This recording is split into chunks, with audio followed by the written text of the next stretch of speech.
नमस्कार दोस्तों, मैं सुभाष ठाकुर। आज मैं आप लोगों के समक्ष एक बहुत ही ज्वलंत और संवेदनशील मुद्दे को लेकर के हाजिर हुआ हूँ। यह ऐसा मामला है जिसको सुनने के बाद, जिसके बारे में जानने के बाद आप हैरान भी होंगे और सोचने पर मजबूर भी। जरा कल्पना करिए कि आप एक सीनियर पीसीएस ऑफिसर हैं और एक सुबह जब आप सो करके जगते हैं, तब आपको पता चलता है कि एक लड़की ने किसी पुलिस स्टेशन में आपके खिलाफ रेप का मुकदमा दर्ज करा दिया है। बस कल्पना करिए कि आपके ऊपर क्या बीतेगी। ऐसा ही एक ये मामला है जिसको केस स्टडी के माध्यम से मैं आपके समक्ष लाने का प्रयास करूंगा। वीडियो में अंत तक बने रहिएगा। इस वीडियो में मैं बताऊंगा कि ये पूरा मामला क्या है, पुलिस के अनुसंधान में क्या सामने आया, अभी कोर्ट का क्या ऑर्डर आया है और इसका समाज पर क्या असर होगा। तो आइए वीडियो की शुरुआत करते हैं। साल था 2023 का, जगह दिल्ली का गांधी विहार। आप लोग जानते होंगे कि जो लोग यूपीएससी सिविल सर्विसेज की तैयारी के लिए दिल्ली आते हैं, वे दिल्ली के मुखर्जी नगर, गांधी विहार, नेहरू विहार, वजीराबाद इन सब इलाकों में रहते हैं। तो ये घटना भी दिल्ली के गांधी विहार का है। गांधी विहार आता है तिमारपुर पुलिस स्टेशन के अंडर में। एक लड़की ने 23 अगस्त 2023 को दो लोगों के खिलाफ रेप, मारपीट, अननेचुरल सेक्स का मुकदमा दर्ज कराया। उसमें से एक व्यक्ति हैं, उन दो लोगों में से एक व्यक्ति हैं, इनका नाम है शैलेंद्र सिंह। ये कानपुर उत्तर प्रदेश के रहने वाले हैं। ये खुद सिविल सर्विसेज एस्पायरेंट हैं। 2 बार इंटरव्यू तक का सफर इन्होंने तय कर रखा है। दूसरे व्यक्ति का नाम है राजेश राम, जो बनारस उत्तर प्रदेश के रहने वाले हैं। अभी वर्तमान में ये उत्तर प्रदेश सरकार में सीनियर पीसीएस ऑफिसर हैं। इन दो लोगों के खिलाफ एक लड़की ने गैंग रेप, मारपीट और अननेचुरल सेक्स का मुकदमा दर्ज कराया। लड़की का नाम और फोटो मैं नहीं बता पाऊंगा क्योंकि सुप्रीम कोर्ट का ऐसा कहना है कि ऐसे संवेदनशील मामलों में लड़की की पहचान को उजागर नहीं करना है। तो तिमारपुर पुलिस स्टेशन में मामला गया, जिसका एफआईआर नंबर है 479/2023। इन धाराओं में एफआईआर दर्ज किया गया 354, ये किसी लड़की की, किसी महिला की मर्यादा का हनन करना। 354 बी का मतलब हुआ कि किसी स्त्री को निर्वस्त्र करने की कोशिश करना। 376 रेप के लिए होता है। 376 डी गैंग रेप के लिए होता है। 377 अननेचुरल सेक्स के लिए होता है। इसमें आजीवन कारावास तक की सजा हो सकती है। सुप्रीम कोर्ट ने हालांकि 2018 में इसमें एक संशोधन किया। नवतेज सिंह जोहार वर्सेज यूनियन ऑफ इंडिया उस केस का टाइटल है। उसमें सुप्रीम कोर्ट ने कहा कि अगर सहमति से दो लोगों के बीच अननेचुरल सेक्स हो रहा है तो वो पनिशेबल ऑफेंस नहीं है।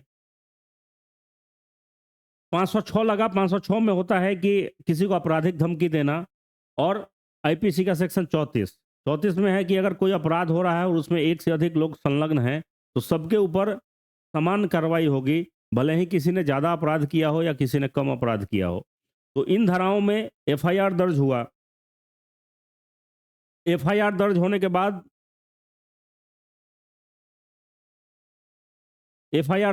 बाद जब पुलिस ने अनुसंधान शुरू किया तो सबसे पहले तो पुलिस ने जानने की कोशिश की कि जो व्यक्ति हैं शैलेंद्र सिंह और दूसरे व्यक्ति राकेश राम, ये लोग उस दिन, उस रात दिल्ली में थे भी या नहीं। तो सबसे पहले मालूम चला कि शैलेंद्र सिंह का लोकेशन दिल्ली में है ही नहीं। महिला ने कहा कि 23 अगस्त 2023 को हमारे साथ रात के करीब 2:30 बजे ये दो लोग हमारे कमरे में आए, मारपीट किया, कपड़े फाड़े, सेक्स किया और अननेचुरल सेक्स भी किया। लेकिन शैलेंद्र सिंह ने पुलिस को बताया कि ये उस रात दिल्ली से गोरखपुर ट्रेवल कर रहे थे। इन्होंने रेड बस से जो ऑनलाइन टिकट ले रखा था वो टिकट दिखाया। पुलिस ने जब उस टिकट को वेरीफाई कराया रेड बस से तो वो टिकट सही था। रेड बस से पुलिस ने सीसीटीवी फुटेज की डिमांड की। सीसीटीवी फुटेज में भी दिख रहा है कि शैलेंद्र सिंह ट्रेवल कर रहे हैं। दूसरा कि इसी महिला ने, इसी लड़की ने उत्तर प्रदेश में 2023 में ही दो अलग अलग पुलिस स्टेशन में इन दोनों लोगों के खिलाफ रेप का मुकदमा दर्ज करा रखा था, और फिर ये 2023 में ही दिल्ली में करा रही है एफआईआर दर्ज। तो जो उत्तर प्रदेश में एफआईआर दर्ज करवाई थी और जो दिल्ली में दर्ज करवाई है थी, दोनों में जो उस महिला ने स्टेटमेंट दिया था उसमें कंट्राडिक्शन था। महाराजगंज में जो एक एफआईआर महिला ने दर्ज करा रखा था, जिसका एफआईआर नंबर है 328/2023। उसमें महिला कह रही है कि 21 जून 2022 के बाद से राकेश राम से मिली ही नहीं है, और दिल्ली वाले एफआईआर में कह रहे हैं कि राकेश राम ने गैंग रेप किया। तो इन दोनों में कंट्राडिक्शन। ये आदमी शैलेंद्र सिंह दिल्ली में है ही नहीं। राकेश राम के बारे में एक एफआईआर में वो कह रही है कि इनको मैं 21 जून 2022 के बाद से मिली ही नहीं हूँ। फिर महिला का लोकेशन देखा गया तो मालूम चला कि महिला भी उस दिन दिल्ली में नहीं थी। तो इन सब आधारों पर पुलिस ने इस एफआईआर को कैंसिल किया और क्लोजर रिपोर्ट लगा दिया। लेकिन अब ये महिला यहीं पर नहीं रुकी, इसने कोर्ट का रुख किया। मामला गया दिल्ली के 30 हजारी कोर्ट में। 30 हजारी कोर्ट का फैसला अब आ चुका है, 11 नवंबर को फैसला आ चुका है। 30 हजारी कोर्ट में जब ट्रायल स्टार्ट हुआ तो महिला ने जो अपना ग्राउंड रखा कि क्यों उसने प्रोटेस्ट पिटीशन फाइल किया है, महिला ने कहा कि हमने जो पेन ड्राइव दिया था, पेन ड्राइव को सही से जांचा नहीं गया, उसमें बहुत सारे सबूत थे, पुलिस ने उसको इग्नोर किया। दूसरा, महिला ने कहा कि पुलिस ने हमसे कपड़ों की डिमांड एक बहुत समय बीत जाने के बाद की। पुलिस ने महिला को कहा था कि उस रात जो आप कपड़े पहनी थी वो कपड़े हमें उपलब्ध कराइए, लेकिन महिला का कहना है कि पुलिस ने कपड़ों की डिमांड काफ़ी समय बीत जाने के बाद की। मोबाइल जमा करने के लिए पुलिस ने कहा था महिला को, महिला ने मोबाइल जमा नहीं किया। और महिला का कहना है प्रोटेस्ट पिटीशन में कि हमारे पेरेंट्स से बातचीत करने का एक इकलौता माध्यम है, इसलिए हम मोबाइल फ़ोन जमा नहीं कर सकते हैं। और एक और बात महिला ने कही कि पुलिस सारे आरोपियों के साथ मिली हुई है और मिलीभगत होने के कारण इस एफआईआर को रद्द किया गया है, पुलिस ने सही से अनुसंधान नहीं किया है। फिर कोर्ट ने पुलिस का पक्ष जानने की कोशिश की तो पुलिस ने सबसे पहले बताया कि महिला ने जो पेन ड्राइव जमा किया था पुलिस के पास, उस पेन ड्राइव में इन दोनों लोगों के बीच कोई डायरेक्ट कन्वर्सेशन नहीं है।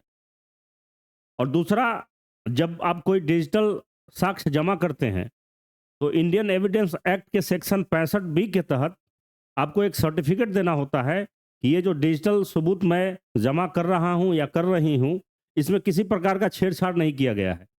महिला ने पुलिस को वो सर्टिफिकेट भी जमा नहीं किया।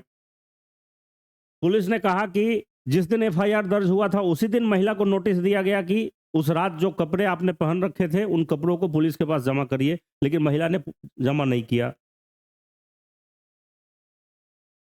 अगला, पुलिस ने अपना ग्राउंड रखा कि इलाहाबाद हाई कोर्ट से, क्योंकि उत्तर प्रदेश में भी 2 एफआईआर दर्ज हो रखा है, करा रखा था महिला ने इन दोनों लोगों के खिलाफ।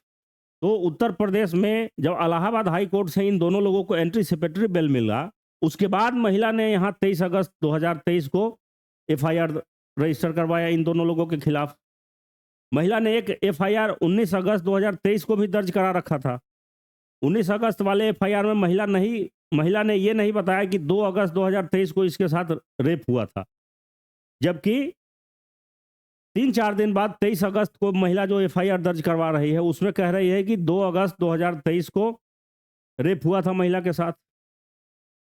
तो इन सारी चीज़ों में जो विरोधाभास था, इसके आधार पर कोर्ट ने भी ये माना कि पुलिस का जो अनुसंधान है वो बिल्कुल दुरुस्त है, पुलिस ने सही तरीके से, प्रोफेशनल तरीके से अनुसंधान किया है।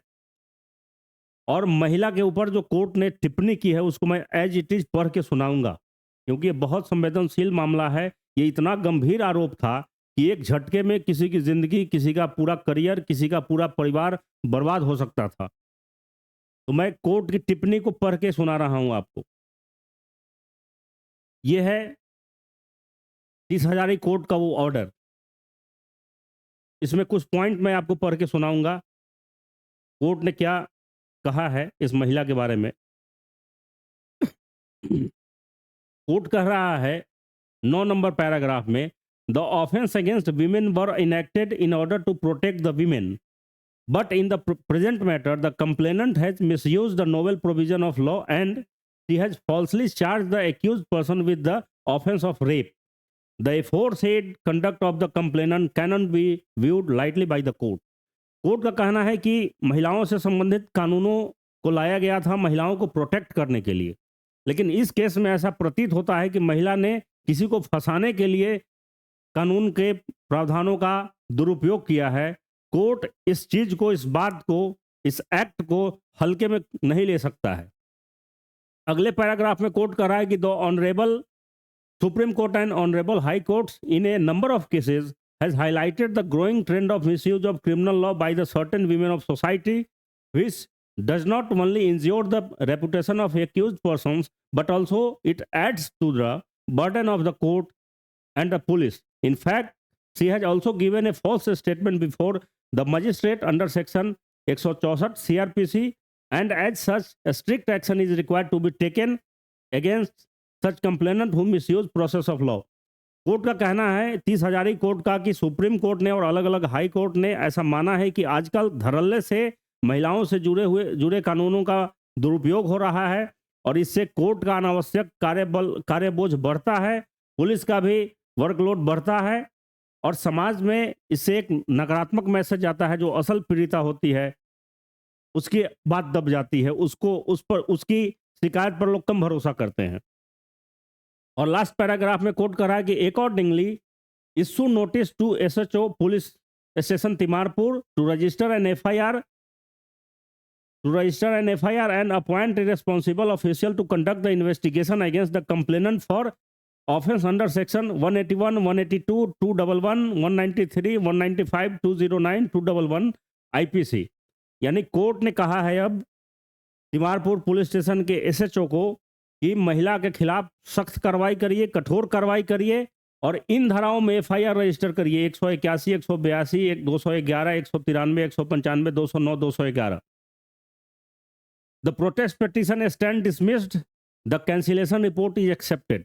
महिला ने जो प्रोटेस्ट पिटीशन फाइल किया था 30 हजारी कोर्ट में, उसको डिसमिस किया जाता है और पुलिस के कैंसिलेशन रिपोर्ट को कोर्ट ने एक्सेप्ट किया। कोर्ट ने यह भी कहा है कि 2 दिन के भीतर कोर्ट को यह बताया जाए कि इस आदेश का अनुपालन हुआ कि नहीं। यानी 2 दिन के भीतर पुलिस को कंप्लायंस रिपोर्ट जमा करना था। लिहाजा 11 नवंबर को ये फैसला आया है कोर्ट का और 11 नवंबर को ही पुलिस ने तिमारपुर पुलिस स्टेशन ने एफआईआर रजिस्टर कर लिया है इस महिला के खिलाफ। अब मैं एक बात कहना चाहूँगा महिलाओं से कि अगर वाकई आपके साथ कोई ज्यादती हो रही है, आपका शोषण हो रहा है, आपको कोई सता रहा है, वास्तव में आप पीड़िता हैं, तब आप इन कानूनों का सहारा लीजिए, इसमें कोई दिक्कत नहीं है। लेकिन आपसी टकराव, आपसी असहमति, आपसी अनबन, आपसी झगड़ा, इसका बदला लेने के लिए जब आप इन कानूनों का इस्तेमाल करती हैं तो ये बहुत घातक साबित होता है। महिलाओं से जुड़े जितने भी कानून हैं, चाहे वो डाउरी एक्ट का है, डोमेस्टिक वायलेंस का है या कार्यस्थल पर छेड़छाड़ का मामला हो जिसको पीओएसएच एक्ट कहते हैं, या रेप का केस हो, महिलाओं से जुड़े तमाम कानून जो है वो बहुत मतलब स्ट्रिक्ट कानून है। अगर उनका मिसयूज हो तो किसी आदमी की पूरी जिंदगी बर्बाद हो सकती है, पूरा उसका करियर बर्बाद हो सकता है। इसलिए थोड़ी संवेदनशीलता दिखाइए।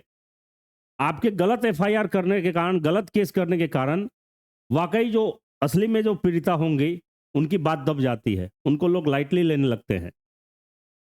किसी भी महिला से जुड़े कानून में कन्विक्शन रेट बहुत कम है, बहुत कम है। और यहाँ पर Delhi police, Timarpur police station के तमाम पुलिस ऑफिसर को सैल्यूट है कि आपने इतना निष्पक्ष जांच किया, इतना दुरुस्त जांच किया, क्योंकि आपके कारण कोई निर्दोष बच गया है, नहीं तो किसी की पूरी जिंदगी बर्बाद हो सकती थी। दिल्ली पुलिस को यूं ही नहीं भारत का सबसे स्मार्ट पुलिस कहा जाता है। यहाँ बाकी राज्यों के पुलिस को भी दिल्ली पुलिस से सीखने की जरूरत है, खासकर बिहार पुलिस को, जो लाठी चलाने के अलावा और कुछ जानती ही नहीं है। बिहार में आप कोई भी शांतिपूर्ण आंदोलन करिए, पुलिस लाठीचार्ज करेगी, बस बिहार पुलिस को इतना ही आता है। और यहाँ पर जुडिशरी को भी सैल्यूट है कि आपने लिबरल स्टैंड लिया और इस मामले में जो सच्चाई है, सच्चाई से पर्दा हटाया। आजकल अक्सर ऐसा देखा जा रहा है कि जुडिशरी भी ऐसे मामलों में बहुत संवेदनशील होकर के आगे बढ़ रही है, क्योंकि जुडिशरी तक ये बात पहुंच गई है कि महिलाएं धड़ल्ले से ऐसे कानूनों का दुरुपयोग कर रही हैं। तो अब पुलिस ने एफआईआर दर्ज कर लिया है और एफआईआर दर्ज करने के बाद आगे की कार्रवाई चल रही है। दिल्ली पुलिस से फिर एक बार अनुरोध है कि ऐसी सख्त कार्रवाई करिए इस महिला के खिलाफ कि समाज में एक मैसेज जाए कि गलत एफआईआर करने वाले लोग, करवाने वाले लोग, किसी की ज़िंदगी बर्बाद करने की सोचने वाले लोग खुद नहीं बच सकते हैं, खुद उसी कानून के शिकंजे में उनको आना पड़ेगा। ऐसी महिला को कोई राइट नहीं है कि ये बाहर आज़ाद होकर के घूमे, इसको सलाखों के पीछे जाना चाहिए। तो दिल्ली पुलिस ने अपना अनुसंधान शुरू कर दिया है। आगे जो भी डेवलपमेंट होगा इस केस में मैं आपके समक्ष लेकर के आता रहूँगा। इस वीडियो में फ़िलहाल इतना ही। जय हिंद।